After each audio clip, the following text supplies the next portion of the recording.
Hello students, आज हम बात करेंगे फर्स्ट फ्लाइट के लेसन 3 2 स्टोरीज़ अबाउट फ्लाइंग के बारे में। पार्ट 1 के बारे में हम लास्ट वीडियो में डिस्कस कर चुके हैं और इस वीडियो में हम बात करेंगे पार्ट 2 द ब्लैक एरोप्लेन के बारे में। इसके राइटर हैं फ्रेडरिक फॉर्सी। वो एक ब्रिटिश ऑथर है और बहुत ही फेमस है। उन्होंने बहुत अच्छी शॉर्ट स्टोरीज़ और पोएम्स लिखी हैं।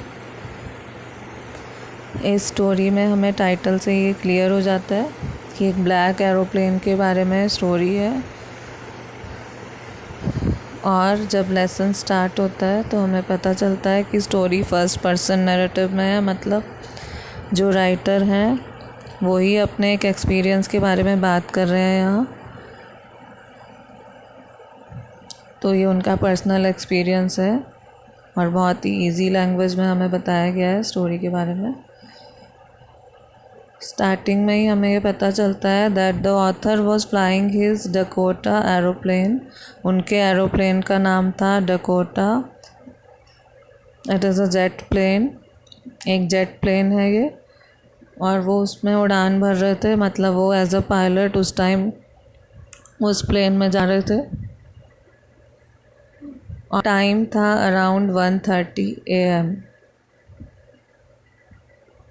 और आसमान में स्टार्स और मून बिल्कुल क्लियर नज़र आ रहे थे। मून ईस्ट डायरेक्शन में एकदम उनके एरोप्लेन के पीछे उन्हें नज़र आ रहा था। He was flying his old Dakota aeroplane over France back to England. तो वो अपने प्लेन को उड़ाते हुए लेकर जा रहे थे फ्रांस के ऊपर से और इंग्लैंड जा रहे थे। उनका जो घर है वो इंग्लैंड में है और वो अपनी फैमिली से मिलने के लिए बहुत ही एक्साइटेड थे। तो उनको टाइम भी रियलाइज़ नहीं हुआ और उन्होंने रात के टाइम ही अपनी उड़ान शुरू कर दी थी ताकि वो नेक्स्ट मॉर्निंग वहाँ पे पहुँच पाएँ और अपनी फैमिली के साथ ब्रेकफास्ट कर पाएँ। वो अपने हॉलीडेज़ के बारे में सोच रहे थे और वेट कर रहे थे कि कब मॉर्निंग होगी और उनकी ये फ़्लाइट ख़त्म होगी और जल्दी से जाके वो अपनी फैमिली को मिलेंगे और सब साथ में ब्रेकफास्ट करेंगे। और वो इसके बारे में बिल्कुल ऑप्टिमिस्टिक थे, मतलब उनको पूरी उम्मीद थी कि मैं टाइमली पहुंच जाऊंगा और साथ में ब्रेकफास्ट करेंगे हम लोग। उसके बाद वो पेरिस कंट्रोल रूम में कांटेक्ट करते हैं। कंट्रोल रूम ऐसी जगह होती है एयरपोर्ट पे जहाँ से एरोप्लेन्स को इंस्ट्रक्शंस दिए जाते हैं। अगर पायलट को डायरेक्शन की सेंस नहीं होती है, मतलब पता नहीं चल रहा होता है कौन सी डायरेक्शन में जाना है, तो कंट्रोल रूम हेल्प करते हैं। वहाँ पे जिस भी पर्सन की ड्यूटी होती है वो कनेक्ट करते हैं पायलट के साथ और वो उसको बताते हैं कि इस डायरेक्शन में मूव होना है, कितना डिस्टेंस रह गया है डेस्टिनेशन पे पहुँचने के लिए और आगे वेदर किस टाइप का है, कोई स्टॉर्म तो नहीं आने वाला है।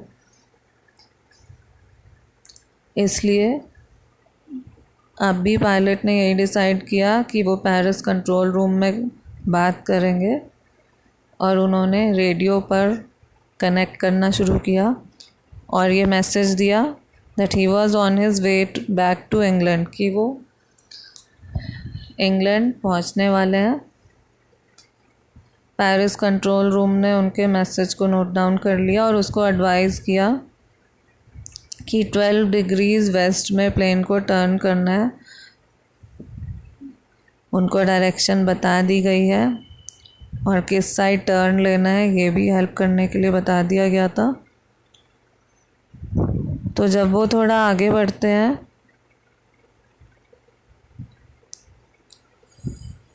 तो सब कुछ ठीक चल रहा होता है, everything was going on well और पेरिस अब सिर्फ 150 किलोमीटर दूर था उनसे। और धीरे धीरे वेदर चेंज होने लगता है और वो देखते हैं कि काले बादल छा रहे हैं और तूफ़ान आने वाला है ऐसा लगता है।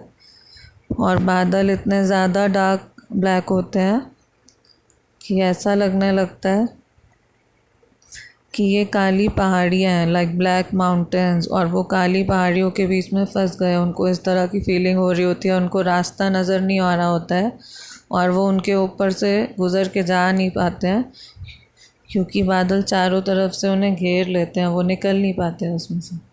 ही did not know for a moment what to do, तो एक पल के लिए उन्हें यह नहीं पता चलता कि मैं क्या करूँ आगे।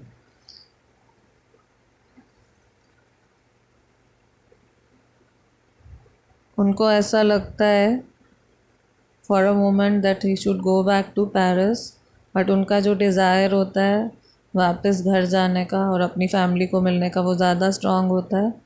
तो वो रिस्क लेना एक्सेप्ट करते हैं। वो सोचते हैं कि मुझे रिस्क लेना चाहिए और आगे बढ़ना चाहिए, तूफ़ान से डरना नहीं चाहिए। अब उनको अपने प्लेन के आसपास कुछ भी नज़र नहीं आ रहा होता है और वो कंट्रोल रूम से भी कांटेक्ट नहीं कर पा रहे होते हैं क्योंकि बैड वेदर की वजह से उनका जो कांटेक्ट है वो नेटवर्क इश्यूज़ की वजह से कंट्रोल रूम से टूट जाता है। He was lost in the storm, अब वो तूफ़ानी बादलों के बीच में खो गए होते हैं। उन्हें पता ही नहीं होता कि वो कहाँ पहुँचने वाले हैं। Suddenly he sees another aeroplane in those cloud, अचानक से उनको नज़र आता है एक और एरोप्लेन, बिल्कुल उनके प्लेन के साथ में वो उड़ रहा होता है और बादलों से घिरा होता है उन्हीं की तरह। और वो जो एरोप्लेन होता है वो थोड़ा स्ट्रेंज होता है दिखने में। It had no lights on its wings, तो उसके जो पंख होते हैं उन पर लाइट्स नहीं होती है।